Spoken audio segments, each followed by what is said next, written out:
මේ අද ඔයගොල්ලෝ මම පෙන්නන්නේ මගේ මොන්ස්ටර් කලෙක්ෂන් එක. පළවෙනියට පෙන්නන්නේ බ්ලැක් ටයිගර්ස් කව. ඌ අගල් 4-5 විතර මේ ලොකුවට ඉන්නා. ඔය දෙවෙනියට පෙන්නන්නේ ඇල්බිනෝ ටයිගර්ස් කව. උන් දෙන්න බ්‍රීඩින් පෙයාරයක්. මේ හුත්තින් බැලුවා.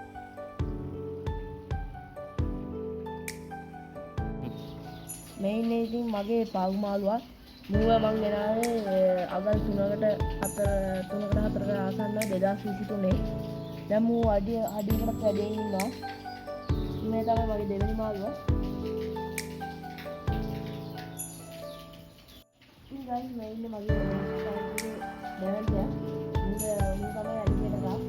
ඉතින් මූව ගෙනාලා දැන් මාස 4ක් විතර වෙනවා. දැන් මූව වෙඩි සයිස් එකේ තිබ්බේ අගල් 2.5 විතර. දැන් ඉන්න අඩියකට ආසන්න ඉන්නවා.